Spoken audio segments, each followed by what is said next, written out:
तो जहां पर हमने पाइथन फाइल को सेव किया था उस पाथ पर जाएंगे और कमांड प्रॉम्प्ट को लॉन्च करेंगे और यहाँ से अब हम पाइथन फाइल को रन करेंगे। यहाँ लिखेंगे पाइथन। पाइथन एक कमांड होती है जो पाइथन इंटरप्रेटर को लॉन्च करती है। उसके बाद उस फाइल का नाम, जिस फाइल को आप रन करना चाहते हैं, आपने एंटर कर दिया, आपका आउटपुट आ गया। अब यहाँ पर हमें एब्स्ट्रैक्शन दिया गया। एब्स्ट्रैक्शन का मतलब है बहुत सारी चीजें हमसे छुपा ली गई। हमसे सिर्फ ये कहा गया पाइथन कमांड लिखिए, एंटर करिए, आपका आउटपुट आ जाएगा। बिहाइंड द सीन मान लीजिए जो मैंने प्रोग्राम बनाया था इसमें मैंने कुछ गलती कर दी होगी। क्या गलती कर दी आपने? मुझसे कहा गया था कि जब भी आप कोई मैसेज लिखते हैं तो उस मैसेज को कोट्स के अंदर लिखा जाता है। मैंने ये बात नहीं मानी। मैंने जो मैसेज का कोड था स्टार्ट तो किया लेकिन मैंने एंड नहीं करा। तो ये पाइथन में जो लिखने का तरीका बताया गया था वो तरीका मैंने नहीं माना, एक एरर है। तो क्या इंटरप्रेटर इस एरर को पकड़ेगा? मैंने चेक करते हैं। ऐसा तो नहीं होना चाहिए ना कि हम कुछ भी लिख देंगे और इंटरप्रेटर मशीन कोड जनरेट कर ही देगा। सही लिखेंगे तभी जनरेट करेगा मशीन कोड। अगर हमने कुछ लिखा है वो सही नहीं है तो मशीन कोड नहीं बनेगा, एरर मैसेज हमें दिखा दिया जाएगा। Syntax error. एरर क्या आ रही है हमारा? Unterminated string detected at line number 1। एक ही लाइन थी प्रोग्राम में, तो उसी लाइन पर आपका एक सिंटैक्स एरर है। बता भी रहा है कि कुछ ऐसा है जिसको एंड होना था, ये टर्मिनेट नहीं। तो अब हमारा प्रोग्राम का एग्जीक्यूशन नहीं हुआ। तो जब हम अपने प्रोग्राम में जो भी लिख रहे हैं अकॉर्डिंग टू पाइथन सिंटैक्स लिख रहे हैं, तभी हमारा इंटरप्रेटर हमारे प्रोग्राम को रन कर सकता है। अब थोड़ा सा बिहाइंड द सीन क्या होता है उसको समझने की कोशिश करते हैं। अगर कोई आपसे ये पूछे कि जो इंटरप्रेटर है ये अपने आप में कैसा कंपोनेंट होगा, हार्डवेयर या सॉफ्टवेयर? इंटरप्रेटर जो हमारे प्रोग्राम को रन करता है, हम इसको थोड़ा समझना चाहते हैं। ठीक है, तो पहला क्वेश्चन हमने ये पूछा कि ये अपने आप में कौन है, एक हार्डवेयर है या सॉफ्टवेयर है? अब हमने पाइथन जब डाउनलोड करी थी तो पाइथन के साथ ये आ चुका है।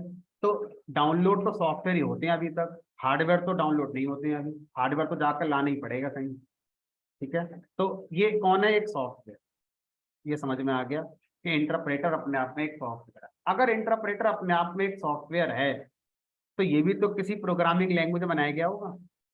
तो अब अगला क्वेश्चन ये है कि इंटरप्रेटर पाइथन का किस प्रोग्रामिंग लैंग्वेज में बनाया गया है? तो आंसर आया कि 1991 में जब पाइथन का फर्स्ट वर्जन रिलीज किया गया था उस समय जो इंटरप्रेटर बनाया गया था वो सी प्रोग्रामिंग लैंग्वेज में बनाया गया था और उस इंटरप्रेटर को हम बोलते हैं सी Python.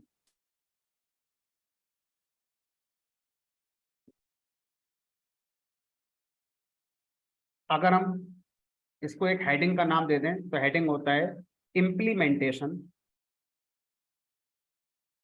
Of Python. Implementation of Python heading का मतलब है पाइथन के इंटरप्रेटर के बारे में बताइए क्या है। तो ये ना कई सारे हैं, एक नहीं है, कई सारे हैं।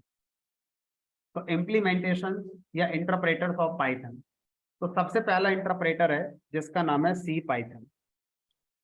जो सी पाइथन इंटरप्रेटर है डेवलप्ड इन सी लैंग्वेज, ये सी प्रोग्रामिंग लैंग्वेज में बनाया गया। उसके बाद पाइथन इंटरप्रेटर को जावा लैंग्वेज में भी बनाया गया और उस इंटरप्रेटर को हम जाइथन के नाम से जानते हैं, जाइथन इंटरप्रेटर डेवलप्ड इन जावा। उसके बाद पाइथन का एक तीसरा इंटरप्रेटर भी बनाया गया जिसका नाम है आयरन पाइथन।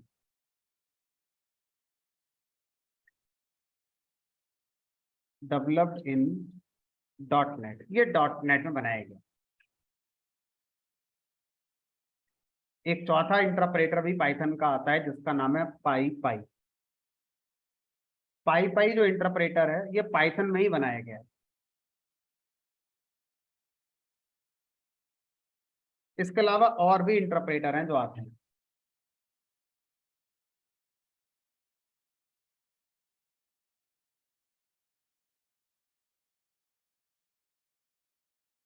अब आपने जो पाइथन का सेटअप डाउनलोड किया था, तो उस सेटअप के साथ पाइथन इंटरप्रेटर आया होगा। कौन सा वाला? सारे आ गए या कोई एक आया है? तो अब ये इस बात पे डिपेंड करेगा कि आपने पाइथन का सेटअप कहाँ से डाउनलोड किया है। हमने कहा जो आपने बताई थी वेबसाइट, वहीं से किया है हमने। तो मैंने जो वेबसाइट बताई थी वो थी python.org। तो python.org जो वेबसाइट है, जब आप यहाँ से पाइथन का सेटअप डाउनलोड करते हैं, ये डाउनलोड का ऑप्शन जो आता है, तो ये हमारा by default C Python interpreter provide करता है। तो यहाँ पर हम लिख देते हैं ब्रैकेट में python.org। अगर आप इस वेबसाइट से पाइथन का सेटअप डाउनलोड करते हैं, तो उस सेटअप के साथ जो पाइथन इंटरप्रेटर आता है वो सी लैंग्वेज में लिखा हुआ आता है और उसका नाम है सी पाइथन। अगर आप पाइथन का सेटअप एक दूसरी वेबसाइट है जिसका नाम है jython.org, यहाँ से डाउनलोड करते हैं, तो इसके साथ जो इंटरप्रेटर आएगा वो जावा लैंग्वेज वाला आता है और उसको हम जाइथन के नाम से जानते हैं। तो इस तरह से हमारे पास अलग अलग सोर्सेज हैं जहाँ से हम पाइथन का सेटअप डाउनलोड करते हैं। उसी पे डिपेंड करेगा कि हम जो इंटरप्रेटर यूज कर रहे हैं वो कौन सा वाला हो। ठीक है,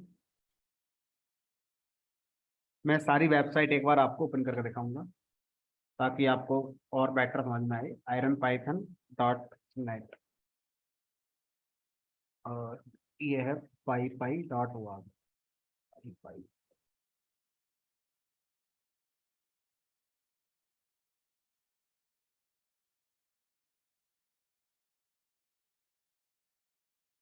पाइथन के क्रिएटर ने जो इंटरप्रेटर बनाया था वो ये वाला, बाई रॉसम।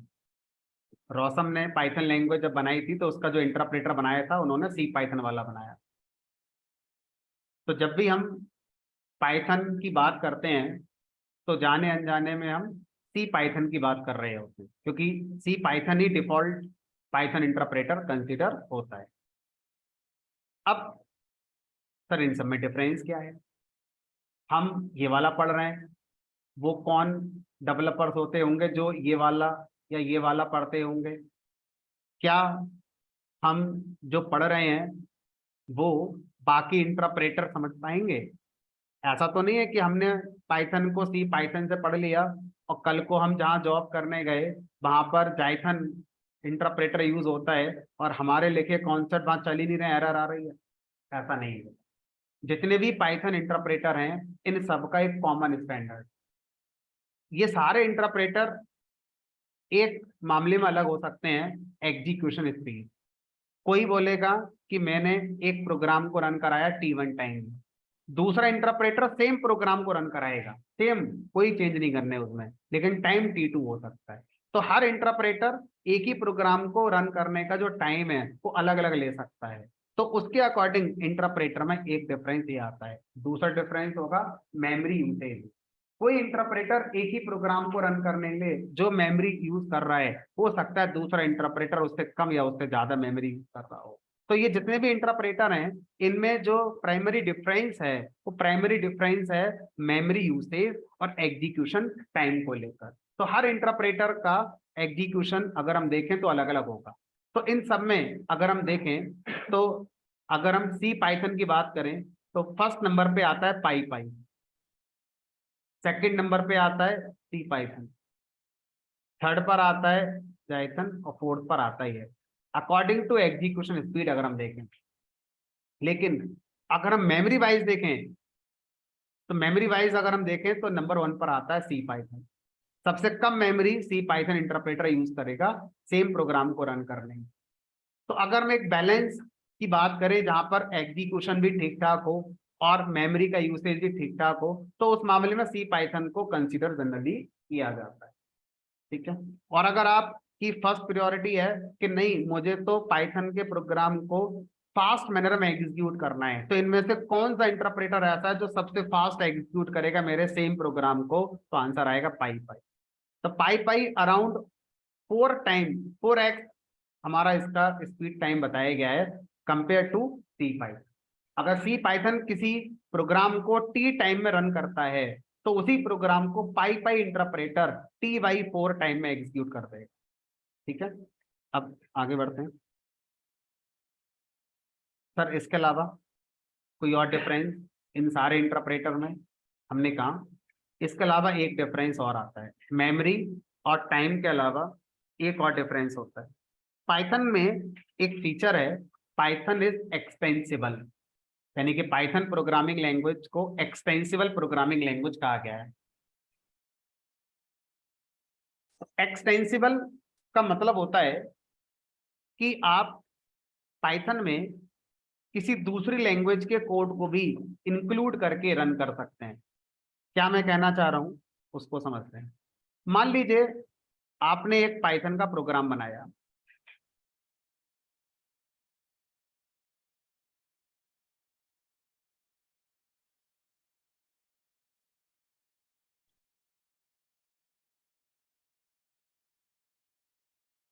अब आपको पता चला कि कोई ऐसा कोड है जो जावा के अंदर टेस्टेड है और बेटर है देन पाइथन, कोई पर्टिकुलर कोड। ठीक है। तो आप अपना पूरा एप्लीकेशन तो पाइथन में लिखना चाहते थे, लेकिन वो पर्टिकुलर फीचर जावा से लेना चाहते थे, तो आप ऐसा कर सकते हैं। आप पाइथन के प्रोग्राम में जावा का प्रोग्राम ऐड कर सकते हैं, और ऐसा पाइथन प्रोग्राम अब जब रन होगा तो फिर आपके पास चॉइस नहीं है। ऐसे प्रोग्राम को रन करने के लिए आपको सिर्फ और सिर्फ जाइथन इंटरप्रेटर का ही यूज करना होगा। जाइथन इंटरप्रेटर पाइथन के अलावा जावा की लाइब्रेरीज को भी जानता है, जावा के कोड को भी पहचानता है। तो अगर आप ऐसा करना चाहते हैं तो आपको जाइथन इंटरप्रेटर ही यूज करना होगा। अब अगर आपने सी पाइथन इंटरप्रेटर या आयरन पाइथन इंटरप्रेटर का यूज करा तो आपके एरर आ जाएगी, अब आपका कोड नहीं चलेगा।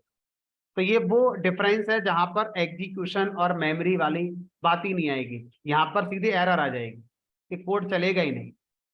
दूसरी तरफ मान लीजिए आपने कोई पाइथन का कोड लिखा,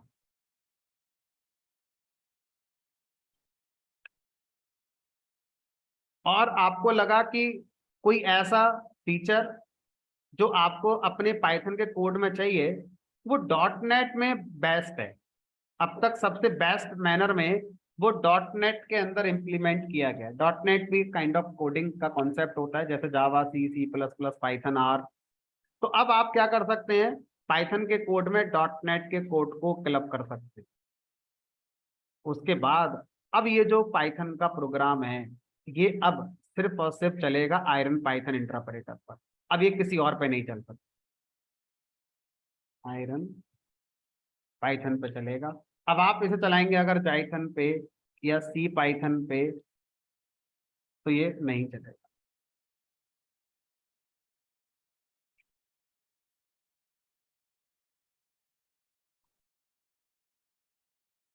तो इंटरप्रेटर में प्राइमरी डिफरेंस था एग्जीक्यूशन टाइम और मेमोरी यूसेज का।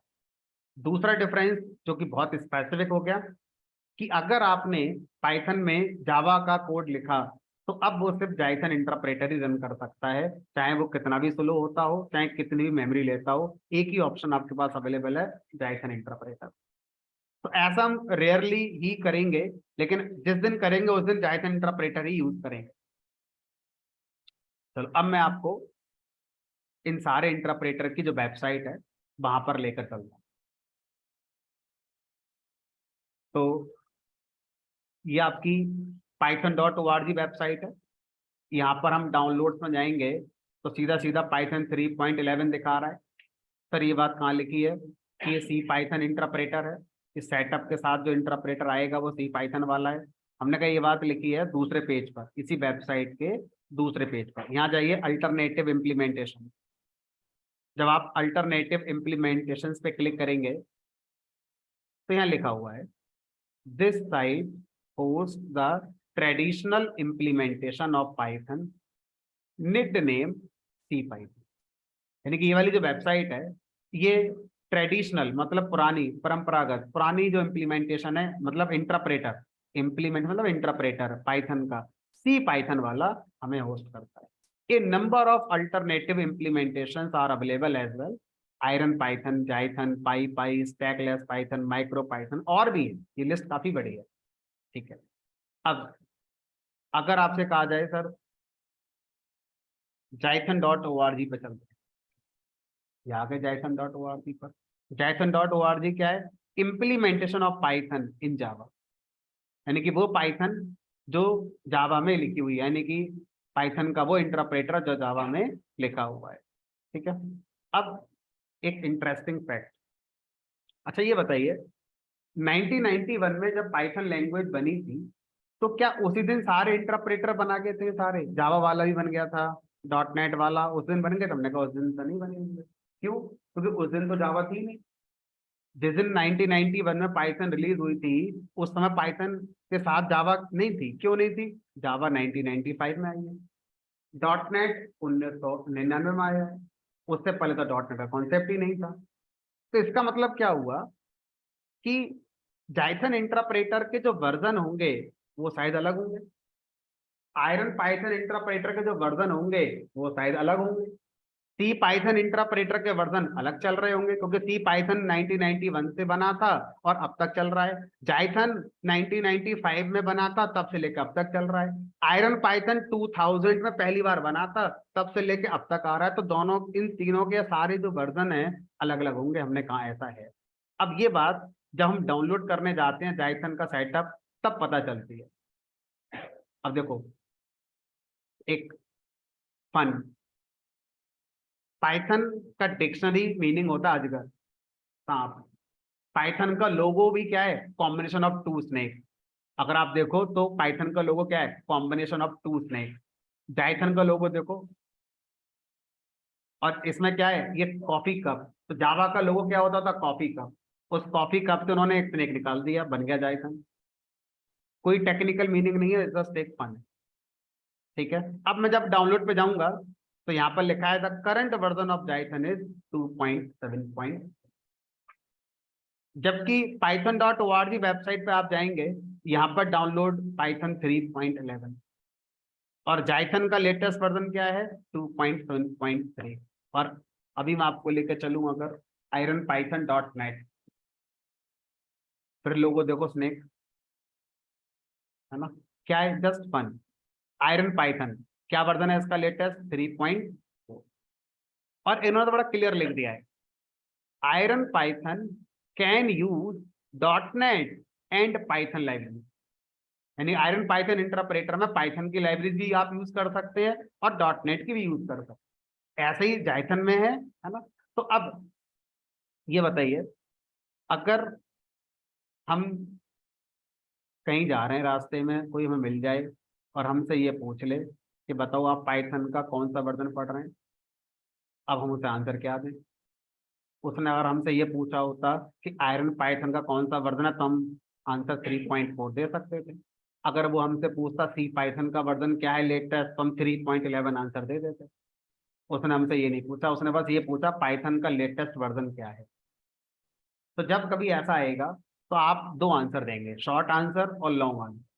शॉर्ट आंसर सी पाइथन को ध्यान में रखकर दिया जाता है। सामने वाले ने पूछा पाइथन का लेटेस्ट वर्जन क्या है, आपने आंसर दिया 3.11, बात खत्म हो गई। सामने वाला अगर टाइम दे रहा है और वो आपसे डिटेल में जानना चाहता है तो आप उसे पहले आंसर नहीं देंगे, पहले आप उससे अगला क्वेश्चन करेंगे और आप उसे समझाएंगे कि पाइथन का अपना कोई वर्जन नहीं होता है, पाइथन का इंटरप्रेटर का जो वर्जन होता है उसी के नाम से पाइथन का वर्जन जाना जाता है। तो हमने जिस पाइथन इंटरप्रेटर को यूज करना है उसका जो वर्जन होगा हमारे लिए पाइथन का वही वर्जन कहलाएगा। तो अगर आप सी पाइथन पूछ रहे हैं तो सी पाइथन का लेटेस्ट वर्जन है 3.11, और अगर आप जाइथन का पूछ रहे हैं तो लेटेस्ट वर्जन 2.7 है। अगर आप आयरन पाइथन पूछ रहे हैं तो लेटेस्ट वर्जन 3.4। सामने वाला शायद इतना सुनने में इंटरेस्टेड हो गई है, उस पर इतना टाइम ही नहीं होगा, और उस पर टाइम अगर इतना हुआ भी तो शायद वो अपनी बातों को समझ ही ना पाए कि आप क्या कह रहे हो, क्योंकि वो ये सब तभी समझ पाएगा ना जब उसे पता हो सारी बातें होती हैं। अब उसे यही नहीं पता कि पाइथन के इंटरप्रेटर एक नहीं कई सारे हैं, तो आपकी बातों वो समझ ही नहीं पाएगा, तो आपको फिर और ज्यादा एक्सप्लेन करना पड़ेगा। इसलिए शॉर्ट आंसर ही सही रहेगा कि कोई आपसे मिल जाए रास्ते में पूछे पाइथन का लेटेस्ट वर्जन क्या है, 3.11, बात खत्म हो। अगर वो कुछ और पूछेगा तो आपके पास आंसर है। ठीक है, अब आगे बढ़ते हैं। और क्या हम किसी और पाइथन इंटरप्रेटर का यूज करके प्रोग्राम रन करना सीख पाएंगे? क्योंकि आप जो अभी रन करा रहे हैं, यहाँ से आपने लिखा पाइथन p1.py, तो ये जो इंटरप्रेटर लॉन्च होता है पाइथन कमांड से, ये by default C Python interpreter ही लॉन्च होता है। तो पाइथन कमांड से जो इंटरप्रेटर लॉन्च होता है वो सी पाइथन इंटरप्रेटर ही लॉन्च होता है, और वो सी पाइथन इंटरप्रेटर आपके प्रोग्राम को रन कर रहा है। तो अब हमारा क्वेश्चन ये है, क्या हम जाइथन इंटरप्रेटर से इस प्रोग्राम को रन कर सकते हैं? हमने कहा कर सकते हैं। पहले क्या करना होगा, जाइथन इंटरप्रेटर को अपने कंप्यूटर में डाउनलोड करके इंस्टॉल करना पड़ेगा, जैसे अभी हमने पाइथन का सेटअप करा था, दैट मीन्स वो सी पाइथन का सेटअप। अब हम सी पाइथन बोलते नहीं है, बोलते पाइथन ही है, डिफॉल्ट पाइथन का मतलब सी पाइथन ही होता है। लेकिन अब हमें करना है तो हम जाएंगे जाइथन.org वेबसाइट पर, डाउनलोड पर जाएंगे और यहाँ पर जाइथन इंस्टॉलर को डाउनलोड कर देंगे। लेकिन जरा समझिए, डाउनलोड करने से पहले जब हम जाइथन का सेटअप इंस्टॉल करेंगे तो ये कह रहा है कि जावा की लाइब्रेरी को हम पहचानते हैं, लेकिन जावा की लाइब्रेरी हमारे पास है नहीं, आपके कंप्यूटर में होनी चाहिए। तो इसका मतलब ये हुआ कि जाइथन इंटरप्रेटर को इंस्टॉल करने से पहले आपको अपने कंप्यूटर पे जावा इंस्टॉल करनी पड़ेगी। जब आप जावा इंस्टॉल करेंगे उसके ऊपर जाइथन इंटरप्रेटर इंस्टॉल होगा। बिना जावा इंस्टॉल करे जाइथन इंटरप्रेटर आप अपने कंप्यूटर पर इंस्टॉल नहीं कर सकते। तो पहली डिपेंडेंसी आ गई कि आपके कंप्यूटर में पहले जावा इंस्टॉल होनी चाहिए। अब ये इतना आसान नहीं है। अब आप ये देखिए कि अभी आप जाइथन का वर्जन ला रहे हैं 2.7.3, तो क्या इस तरह से जावा लैंग्वेज के भी वर्जन आते हैं? आते ही होंगे, ऐसा तो है नहीं जावा पहली बार जब आई थी मार्केट में तब से लेके अब तक कुछ नहीं है, कोई चेंज करा ही नहीं गया होगा, चेंज तो करा ही गया होगा। तो जावा लैंग्वेज के भी क्या आते होंगे, वर्जन आते होंगे हमारे। तो अब ये बताइए, जो आप अभी जाइथन का इंटरप्रेटर इंस्टॉल करने जा रहे हैं, ये जावा के किस वर्जन के साथ कंपैटिबल है, या किसी वर्जन के साथ कंपैटिबल है? हमने कहा किसी के साथ तो नहीं होगा, है ना। तो आंसर लिखा हुआ है, दिस वर्जन, मतलब ये वाला, this version is supported on Java 8 and 11। तो आपके कंप्यूटर में जावा इंस्टॉल होनी चाहिए, जावा 8, 9, 10, 11 में से कोई है। अभी जावा का लेटेस्ट वर्जन क्या चल रहा है, आई गेस 18 या 19 चल रहा है ना। तो इस तरह से जावा का 18, 19 लेकर आ गए तो फिर जाइथन इंटरप्रेटर आपका इंस्टॉल नहीं होगा। वैसे तो हमारा स्कोप नहीं है, लेकिन एक छोटा सा एक सेंटेंस, क्यों मार्केट में जावा 11 के आगे चीजें यूज नहीं हो रही हैं, जबकि जावा के वर्जन 18, 19 तक आ चुके हैं। अभी भी मार्केट में 11 पर ही काम हो रहा है, हम भी देख रहे हैं 11 से आगे कोई बढ़ नहीं रहा है। उसकी एक ही वजह है, जावा 11 तक जावा फ्री है, उसके आगे के जावा के सारे वर्जन पेड। अगर आप जावा 12, 13 या 18, 19 यूज करेंगे तो आपको ऑरेकल से लाइसेंस लेना पड़ेगा। पहले जावा चलाता था Sun micro system, Sun micro system company को परचेज कर लिया ऑरेकल वाले। अब आगे के जितने वर्जन आए हैं वो सब ऑरेकल ने दी। ऑरेकल वाला कह रहा है कि स्टूडेंट के लिए जावा फ्री है, लेकिन कॉमर्शियली अगर किसी ने यूज करा जावा का यूज करके, किसी ने सॉफ्टवेयर बनाया और उससे बिजनेस करा, तो फिर उसके लिए उसे लाइसेंस देना पड़ेगा। नहीं लिया तो उस पर वो केस कर देगा।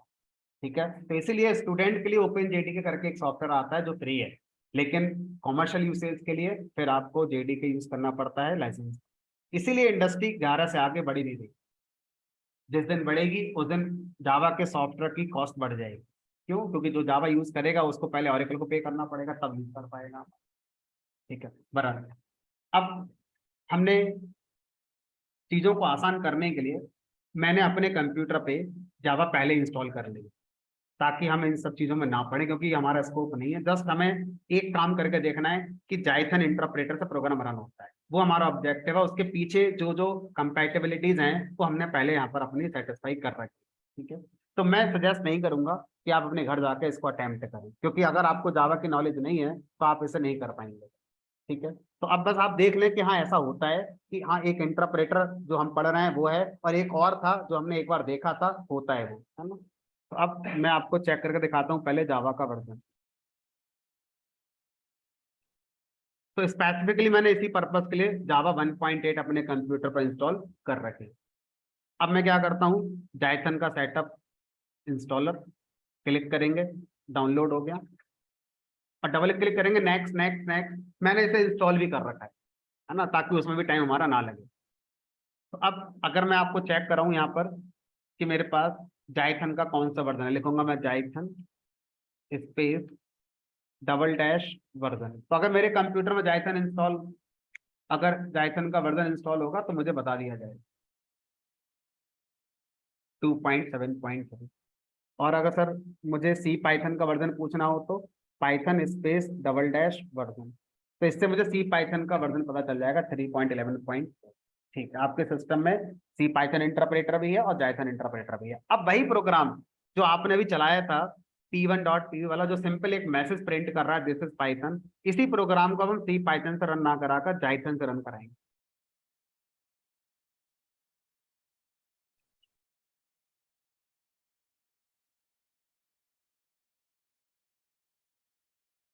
चल रहा है जाइथन से भी हमारा। मैं दोबारा चलाऊंगा और कुछ ऑब्जर्व करने की कोशिश करूँ। ये मैंने चलाया इस प्रोग्राम को सी पाइथन से। अब मैं चलाऊंगा सेम प्रोग्राम को जाइथन से। कुछ फील हुआ? अगर हम देखें तो सी पाइथन इस प्रोग्राम को बेटर एग्जीक्यूट कर पा रहा है देन जाइथन। जाइथन में टाइम ज्यादा फील हो रहा है। तो अभी तो एक लाइन है, प्रोग्राम में लिखा क्या, मैंने एक लाइन ही तो लिखी है बस। तो जैसे जैसे कोड में एक्सटेंड करूंगा ये डिफरेंस और ज्यादा फील होना आपको शुरू हो जाएगा। तो शायद हम जाइथन इंटरप्रेटर को इन जनरल सिचुएशन यूज नहीं करेंगे। स्पेसिफिक सिचुएशन क्या रहेगी, आपने पाइथन में जावा लगा रखी, तो अब आपके पास ऑप्शन ही नहीं बचा कोई और। अब आपको मजबूरी है कि आपको जाइथन से रन कराना पड़ेगा। करके देखें सर एक बार, हमने कहा एक प्रोग्राम तो करके देखेंगे जरूर। तो अब मैं क्या करता हूँ, जैसे मैंने अभी ये प्रोग्राम पाइथन का बनाया है, अब मैं एक प्रोग्राम बनाता हूँ जावा। तो उसके लिए जावा सीखने की जरूरत नहीं है, थोड़ी बहुत मुझे आती है, बस उसी का यूज करते हुए हम अपना बना लेते हैं।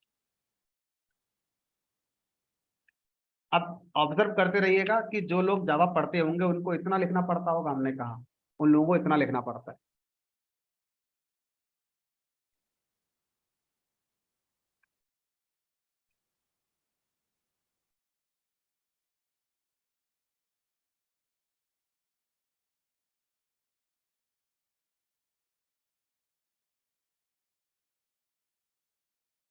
This is show from Java, मैंने लिखा तो ये कोड जब भी चलेगा वो ये मैसेज प्रिंट कर देगा।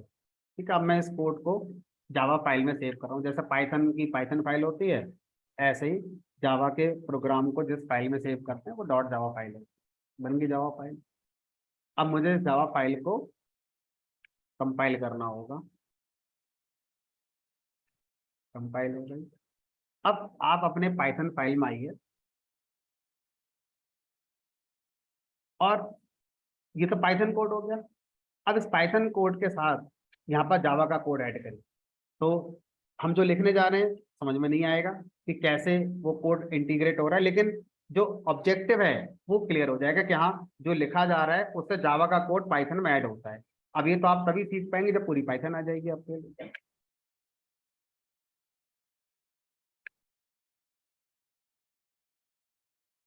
कुल मिलाकर ये 3 लाइन है जावा के इस प्रोग्राम को पाइथन में इंटीग्रेट करेंगे। ठीक है। अब इस पाइथन प्रोग्राम को अगर मैं रन कराऊंगा तो सिर्फ जाइथन ही रन कर सकता है। अगर मैं इस प्रोग्राम को सी पाइथन पर रन कराऊंगा तो यहाँ तक तो चलेगा, उसके बाद एरर आ जाएगी, क्योंकि सी पाइथन को पता नहीं जावा क्या होती है। चलो करते हैं एक्सपेरिमेंट। तो मैंने क्या करा, जाइथन इंटरप्रेटर से पहले इस प्रोग्राम को चलाया। This is Python, this is show from Java, यानी कि जावा का कोड चलने लगा यहाँ पर हमारा। अब यही प्रोग्राम मैं चलाता हूँ सी पाइथन। सी पाइथन के लिए मुझे पाइथन लिखना होता है। अब देखते हैं चलता है क्या। यहाँ तक तो चल गया, दिस इज पाइथन। उसके बाद क्या आ गई हमारी एरर, यार हम नहीं पहचानते टेस्ट कौन। और यही प्रोग्राम चलाएंगे जाइथन पे तो चल रहा है, सेम प्रोग्राम है। तो कब हमें कौन सा इंटरप्रेटर यूज करना चाहिए, उसका एक आंसर हमें समझ में आ गया कि अगर हम पाइथन में जावा का कोड ऐड करना चाहते हैं तो सबसे पहले तो यही क्वेश्चन तक कर सकते हैं। Answer is yes, Python extensible programming language है। एक्सपेंसिव नहीं बोला मैंने, एक्सटेंसिबल बोला है ना। एक्सटेंसिबल का मतलब है जिसको एक्सटेंड किया जा सकता है, जिसको बढ़ाया जा सकता है दूसरी लैंग्वेज के साथ। तो पाइथन एक एक्सटेंसिबल प्रोग्रामिंग लैंग्वेज है। दैट मीन्स पाइथन में हम जावा के कोड को, डॉट नेट के कोड को या किसी दूसरी लैंग्वेज के कोड को इंटीग्रेट कर सकते हैं। और ऐसा जब हम करेंगे तो उस समय हमें स्पेसिफिक इंटरप्रेटर की ही नीड होती है। तो जावा के कोड को इंटीग्रेट करने के बाद जाइथन इंटरप्रेटर ही चाहिए होगा।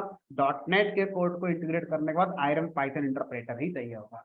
इन जनरल सिचुएशंस आपने ऐसा नहीं करा है तो सी पाइथन आपके लिए बेस्ट चॉइस है। आप सी पाइथन का यूज कर सकते हैं क्योंकि उसमें स्पीड भी सही रहती है और मेमोरी मैनेजमेंट भी बेटर किया है। ठीक है, चलिए। तो अब कौन सा हमें इंटरप्रेटर कब यूज करना चाहिए वो समझ में आ गया। इंटरप्रेटर कितने तरह के होते हैं ये हमारी समझ में है। अब हम उस इंटरप्रेटर के अंदर चल रहे हैं जिसको हम आगे तक यूज करेंगे, अपने कोर्स में यूज करेंगे। That mean C Python interpreter. अब मैं आपको सी पाइथन इंटरप्रेटर के अंदर क्या होता है वो एक्सप्लोर करके दिखाता हूं।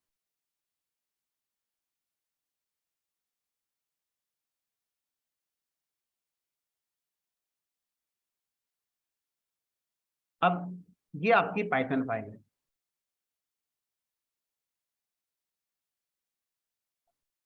ठीक है। आपने अपनी पाइथन फाइल यहाँ पर कमांड लिखी पाइथन p1.py और एंटर कर दिया। जैसे आप एंटर करते हैं वैसे सी पाइथन इंटरप्रेटर रैम मेमोरी के अंदर लॉन्च हो जाता है और आपकी दी गई पाइथन फाइल को रीड करता है। सी पाइथन इंटरप्रेटर के अंदर एक कंपोनेंट है, यानी सी पाइथन इंटरप्रेटर कई सारे कंपोनेंट से मिलकर बनाया गया है। तो सी पाइथन इंटरप्रेटर के अंदर एक कंपोनेंट है जिसका नाम है कंपाइलर। जब हम अपना प्रोग्राम रन करवाते हैं इस तरह से तो सबसे पहले वो कंपाइलर के पास जाता है। इंटरप्रेटर कंपाइलर से कहता है इसमें गलतियां ढूंढो, इसमें जो जो सिंटैक्स फॉलो नहीं हो रहे हैं उन सबको चेक करके बताओ। अगर कोई भी सिंटैक्स एरर आ गई तो कंपाइलर आपको सिंटैक्स एरर का मैसेज दे देता है और इंटरप्रेटर खत्म कर दिया जाता है। इंटरप्रेटर का जो प्रोसेस चल रहा था वो आपका खत्म कर दिया जाता है। आगे कुछ नहीं होगा, सिंटैक्स एरर आ गई और आपका कोड टर्मिनेट हो जाता है। मान लीजिए कोई सिंटैक्स एरर नहीं है, आपने जो लिखा सब कुछ सही था, एकदम परफेक्ट था।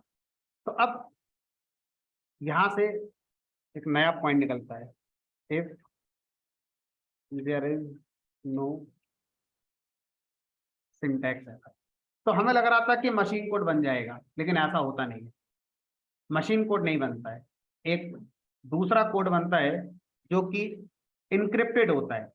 इनक्रिप्टेड का मतलब है कि आपको वो कोड अगर मैं दिखाऊंगा तो आपको समझ में नहीं आएगा कि वो क्या लिखा हुआ उसके अंदर। उस इनक्रिप्टेड कोड को हम इंटरमीडिएट कोड या एक फैंसी नाम है बाइट कोड, बाइट कोड के नाम से जान। अब ये जो बाइट कोड है ये मशीन कोड नहीं होता, बाइनरी कोड नहीं होता, 0 1 नहीं होता। इस बाइट कोड को सीपीयू को नहीं दिया जा सकता। और ये कोड ऐसा भी नहीं है कि एज डेवलपर एज ह्यूमन अगर आपको दे दिया जाए तो आप इसे ओपन करके समझ पाए कि इसमें क्या लिखा हुआ। तो ये इनक्रिप्टेड कोड है काइंड ऑफ। अब ये जो बाइट कोड है इस बाइट कोड को एक और कंपोनेंट है जिसको आगे पास किया जाता है, जिसका नाम है पीवीएम। जावा में इसको जेवीएम कहा जाता है, यहाँ पर पीवीएम, पाइथन वर्चुअल मशीन।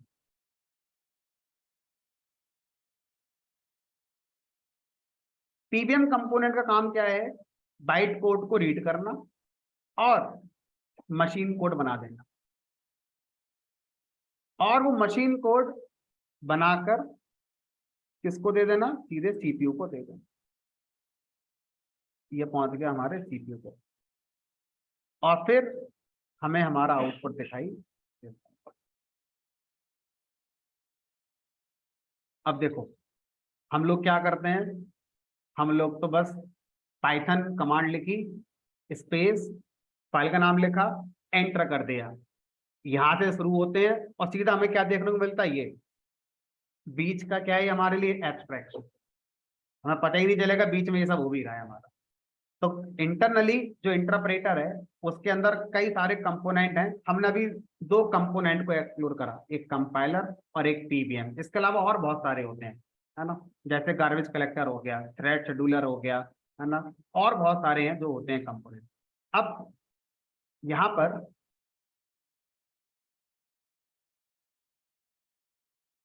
अगर आपसे कहा जाए जब मेरा आउटपुट आ जाता है तो मशीन कोड का क्या हुआ, बाइट कोड जो बना था उसका क्या हुआ? आंसर आया, उनको डिलीट कर दिया जाता है। तो आपका आउटपुट जब आ जाता है, प्रोग्राम का एग्जीक्यूशन कंप्लीट हो जाता है, तो आपके प्रोग्राम का जो मशीन कोड जनरेट हुआ था वो डिलीट कर दिया जाता है। बाइट कोड का क्या हुआ? इसको भी डिलीट कर दिया, कुछ नहीं बचा। क्या बचा आपके पास? आपका लिखा हुआ प्रोग्राम, और आउटपुट पर आपका आउटपुट, आउटपुट स्क्रीन पर। बीच में जो हुआ आपको फील ही नहीं हुआ कुछ हुआ। क्यों करा आपने ऐसा डिलीट? शायद मेमोरी सेव करने के लिए, क्योंकि मैं अगर इस प्रोग्राम को 10 बार रन कराऊंगा तो हर बार मशीन कोड बनेगा, अननेसेसरी फाइल स्टोर होंगी कंप्यूटर में, और मैं पता नहीं कितने प्रोग्राम बनाऊंगा इस तरह से। तो हो सकता है शायद इसी वजह से मशीन कोड या बाइट कोड को सेव नहीं कराया गया हो, मेमोरी को सेव करने के लिए।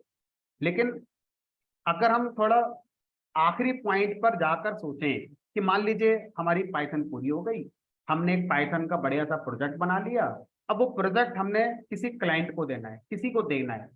तो जब हम किसी को देंगे तो वो अपने कंप्यूटर पे सुबह शाम रन करेगा, कल करेगा, परसों करेगा, डेली करेगा। तो जितनी बार वो रन करेगा उतनी बार बाइट कोड बनेगा, बाइट कोड का मशीन कोड बनेगा, तब रन होगा। तो थोड़ा स्लो नहीं होगा एग्जीक्यूशन? तो पाइथन स्लो एग्जीक्यूट होती है, उसकी कई वजह होती हैं, उनमें से एक साइड दिख रही है, एक दिख रही है कि जितनी बार आप पाइथन के प्रोग्राम को रन करेंगे उतनी बार पाइथन का प्रोग्राम कंपाइल होता है, बाइट कोड बनता है, और उस बाइट कोड का मशीन कोड बनता है, तब जाके मशीन कोड एग्जीक्यूट हो पाता है। अब लॉजिकली अगर मैं अपने प्रोग्राम में जो पीवाई फाइल है इसमें कोई चेंज करता हूं तो समझ में आता है कि कंपाइल करवाएंगे दोबारा, क्योंकि मैंने जो चेंज किया है हो सकता है उसमें गलती हो गई हो मुझसे, तो समझ में आता है कंपाइलर को दोबारा बुलाओ और उससे चेक कराओ कि अब जो प्रोग्राम है वो सही लिखा है गलत लिखा है। लेकिन अगर मैं वही वाला प्रोग्राम जो पहले मैंने कंपाइलर को दिया था उसने पास कर दिया, अब वही दोबारा रन कराऊंगा, तो दोबारा क्यों आप कंपाइलर यूज करते हो? तो यहाँ पर हमसे कहा गया कि डिफॉल्ट जो सी पाइथन इंटरप्रेटर है वो यही काम करता है। इसमें एक चीज और मिसिंग है, पूरी कर देता हूं। जो बाइटकोड वाली फाइल है वो .pyc एक्सटेंशन की बनती है सी पाइथन इंटरप्रेटर पर, जो कि डिलीट हो जाती है बाद में। तो भले ही अगर मैं ना भी लिखूं तो आपको पता ही नहीं चलेगा, है ना, क्योंकि डिलीट तो हो ही जानी है। लेकिन नॉलेज होनी चाहिए कि .pyc नाम की फाइल बनती है जो बाइट कोड कंटेन करती है। अब इंटरप्रेटर को हमने इंसिस्ट किया कि भाई मशीन कोड अगर आप हमें दे दें, डिलीट ना करें, तो फायदा ये होगा कि मशीन कोड अगली बार सीधे चला दिया जाएगा, कोई ट्रांसलेशन नहीं होगा, तो फास्ट नहीं हो जाएगा। अगर किसी तरह से मुझे मेरे प्रोग्राम का मशीन कोड मिल जाए तो अगली बार मैं मशीन कोड सीधा सीपीयू को दे दूंगा, बीच में ये जो बाइट कोड बनेगा, कंपाइलर आएगा, जरूरत ही नहीं इन सब की। क्या गलत है इसमें? भाई मेमोरी यूज होगी, मेरी एक फाइल बनेगी, बन जाने तो क्या दिक्कत आ रही है? तो इंटरप्रेटर ने कहा ठीक है, अगर आप ऐसा करना चाहते हैं तो ऐसा आपको करना पड़ेगा। बाय डिफॉल्ट मशीन को डिलीट हो जाएगा। यानी कि जब आप अपना प्रोजेक्ट बना के अपने क्लाइंट को देंगे तो उस दिन आप क्या करेंगे, मशीन कोड सेव करवाएंगे। कैसे करवाते हैं वो सब सीखना पड़ेगा हमारे लिए। That means by default Python में मशीन कोड बनता है, डिलीट हो जाता है, लेकिन अगर हम चाहें तो अलग से कुछ एफर्ट लगाकर मशीन कोड को सेव कर सकते हैं। लेकिन मशीन कोड अगर सेव हो गया तो एक प्रॉब्लम आपको आएगी। वो प्रॉब्लम क्या आएगी, machine code platform dependent file में सेव होता है। क्या मतलब है इसका, मान लीजिए मैं विंडोज कंप्यूटर पे मशीन कोड को बनवा रहा हूँ और मैंने क्या करा, मैंने मशीन कोड को एक फाइल में सेव करवा लिया। कैसे करवा लिया वो छोड़ दीजिए, मान लीजिए हो गया, तो वो जो फाइल होगी ना उसका नाम तो आप कुछ भी दे देना, लेकिन उसका एक्सटेंशन कुछ भी नहीं दे सकते। उसका एक्सटेंशन फिक्स है, डॉट ई एक्स ही होगा, कुछ और नहीं होगा। तो मशीन कोड विंडोज में जब सेव होता है तो डॉट ई एक्स फाइल में सेव होता है। डॉट ई एक्स फाइल के साथ प्लस पॉइंट विंडोज कंप्यूटर पे ले जाओ, डायरेक्ट चल जाएगी। लेकिन अगर आप उसे मैकबुक पर, लिनक्स पर ले गए तो एरर आ जाएगी, जबकि है उस मशीन कोड ही। लेकिन मशीन कोड जिस फॉर्मेट में है वो फॉर्मेट मैकबुक को समझ में नहीं आता, लिनक्स को समझ में नहीं आता। तो किसी और ऑपरेटिंग सिस्टम पर अगर आप डॉट ई फाइल चलाते हैं तो एरर आ जाती है, वो नहीं चलती। तो अब अगर आप मान लीजिए विंडोज की जगह लिनक्स कंप्यूटर पे मशीन कोड को बनवाते हैं, तो लिनक्स कंप्यूटर पे बना machine code dot RPM file में सेव हो जाता है। डॉट आरपीएम फॉर्मेट की फाइल सिर्फ और सिर्फ लिनक्स पे चलेगी, अब वो विंडोज पे नहीं चलेगी। अब आप बोलोगे नहीं सर मैं तो एप्पल का मैकबुक लेके बैठा हूं, उस पर पाइथन का प्रोग्राम रन कराऊंगा, तो जो मशीन कोड बनेगा अब वो एक फाइल में सेव होगा जिसका एक्सटेंशन डॉट डीएमजी होगा। और डॉट डीएमजी एक्सटेंशन की फाइल सिर्फ मैकबुक लैपटॉप पे चलेगी, बाकी विंडोज पर, लाइनेक्स पर चलेगी। तो अब आप देख लो कि आपको मशीन कोड सेव करना है तो कर लो, है ना, बाय डिफॉल्ट नहीं लेकिन कर सकते हो। लेकिन ध्यान रखना फिर मशीन कोड प्लेटफॉर्म डिपेंडेंट हो जाएगा, फास्ट एग्जीक्यूट होगा किसी एक प्लेटफॉर्म के लिए। अगर आपने विंडोज के लिए सोच लिया है तो बना लो, डॉट एक्स तैयार हो जाएगी।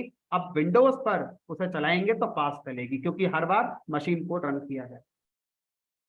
सी ने यही किया, C plus plus programming languages ने यही किया था। उन्होंने अपने प्रोग्राम का मशीन कोड जो बना था उसको सेव करवा दिया। अब ऐसा होने से एक फायदा हो गया, फास्ट एग्जीक्यूशन, हर बार मशीन कोड चलेगा, कोई ट्रांसलेशन होना नहीं है। नुकसान क्या हो गया, प्लेटफॉर्म डिपेंडेंट। तो सी के साथ एक लेबल लग गया, ठप्पा लग गया, C is platform dependent programming language. Python, Java या जो आजकल लैंग्वेजेस आ रही हैं वो ये लेबल नहीं चाहती थी कि हमारे ऊपर ये ठप्पा लग जाए कि हम प्लेटफॉर्म डिपेंडेंट। ये सब लैंग्वेज अपने आप को क्या बनाना चाहती थी, प्लेटफॉर्म इंडिपेंडेंट। दैट मीन इसमें आपने कोई प्रोग्राम लिखा है, कहीं भी पेन ड्राइव से लेकर जाओ चल जाना, that is known as platform independence. तो अब इसीलिए मशीन कोड सेव नहीं होता है। लेकिन बाइट कोड, इसके बारे में, ये तो सेव हो सकता है, हमने कहा ये सेव हो सकता है। लेकिन जो बाइट कोड है अगर आपने इसे सेव कर लिया तो ये बताइए क्या बाइट कोड को सीपीयू को दिया जा सकता है? ये तो मना कर देगा ना सीपीयू कि मेरी समझ ही नहीं आ रहा क्या लिखा है इसके अंदर। तो आप बाइट कोड को सीपीयू को दे सकते हैं, लेकिन साथ में क्या लेकर चलना पड़ेगा आपको, पीवी। तो अगर आप बाइट कोड सेव करेंगे तो जिस कंप्यूटर पे आप जाएंगे, चाहे विंडोज हो, चाहे लिनक्स हो, चाहे मैकिन्टोश हो, कहीं भी हो, बाइट कोड कहीं भी लेके जा सकते हो, क्योंकि बाइट कोड प्लेटफॉर्म इंडिपेंडेंट होता है। Dot PYC file platform independent होती है, लेकिन इसमें मशीन कोड नहीं होता, इसलिए ये सीपीयू चला नहीं सकता। तो आप जहां भी जाओगे पेन ड्राइव में दो चीज लेकर चलोगे, पीवाईसी फाइल यानी बाइट कोड वाली फाइल और साथ में पीवीएम। तो पहले उस कंप्यूटर पर पीवीएम इंस्टॉल करेंगे, उसके बाद फिर बाइट कोड पीवीएम के पास जाएगा, फिर पीवीएम मशीन कोड बनाकर सीपीयू को दे देगा। पहले से तो फास्ट हो ही जाएगा, कम से कम एक पेज तो बचा मेरा। एक बार कंपाइल करने से जो बाइट कोड बनी उसी को पेन ड्राइव में लेके चलते हैं सब जगह और उसी को हम लोग यूज करते रहेंगे, तो पहले से थोड़ा फास्ट हो जाएगा। ठीक है, लेकिन अगर आप जब पाइथन सीख रहे हैं तो उस समय ना तो सजेस्ट किया जाता है कि आप मशीन कोड बनाने के बारे में सोचें, ना सजेस्ट किया जाता है कि बाइट कोड कैसे बना उसके बारे में सोचें। आप पाइथन के सिंटैक्स क्या होते हैं उनके बारे में सोचें। पाइथन में लूप कैसे चलेगा, इफ एल्स का सिंटैक्स क्या है, यूजर से इनपुट कैसे लेते हैं, फंक्शन कैसे बनाते हैं, फंक्शन कॉल कैसे करते हैं, ऊप्स कॉन्सेप्ट क्या होते हैं, पहले उन्हें सीख लो। पहले जब वो सब सीख लो उसके बाद आना फिर ये बातें डिस्कस करना कि ये मशीन कोड कैसे बनेगा, कि बाइट कोड कैसे बनेगा। क्यों, ये सब कॉन्फ़िगरेशन वाली चीजें हों। ठीक है, तो लर्निंग में ये सब नहीं है। लर्निंग में क्या आएगा, आपका जो पाइथन के सिंटैक्स हैं, पाइथन के जो कॉन्सेप्ट हैं, पहले वो सीखने हो। ठीक है, चलो तो फिलहाल मैं आपको मशीन कोड तो उसी दिन बनाना सिखाऊंगा जिस दिन आपका प्रोजेक्ट बनकर तैयार हो जाएगा और आप किसी को देना चाहोगे तो आप उस दिन उसे मशीन कोड दोगे। फायदा, उसके कंप्यूटर में पाइथन इंस्टॉल नहीं है, फर्क ही नहीं पड़ता क्योंकि हमने सीधे उसे क्या दे दिया है, मशीन। ठीक है, कल मैं आपको बाइट कोड बनाना सिखा दूंगा कि अगर मुझे बाइट कोड बनाना सीखना ही है तो एक बार तो सीख ही लेते हैं। भले ही हम हर दिन हर प्रोग्राम का बाइट कोड नहीं बनाएंगे, लेकिन एक प्रोग्राम को तो बना के देख ही लेते हैं क्या ये सब होता भी है। तो कल मैं आपको बाइट कोड कैसे बनेगा, कैसे उसको रन करते हैं, कैसे उसको किसी को दिया जाता है, ये मैं आपको सिखा। चलिए फिलहाल इतना रखेंगे। अभी जब हम जाएंगे तो आप जो क्लासरूम है उसका इन्विटेशन लिंक लेके जाएंगे। उसमें जितना मैंने आज पढ़ाया है वो सारा आपको अवेलेबल होगा और जो मैंने कल पढ़ाया था वो उसमें सारा अवेलेबल है। ठीक है।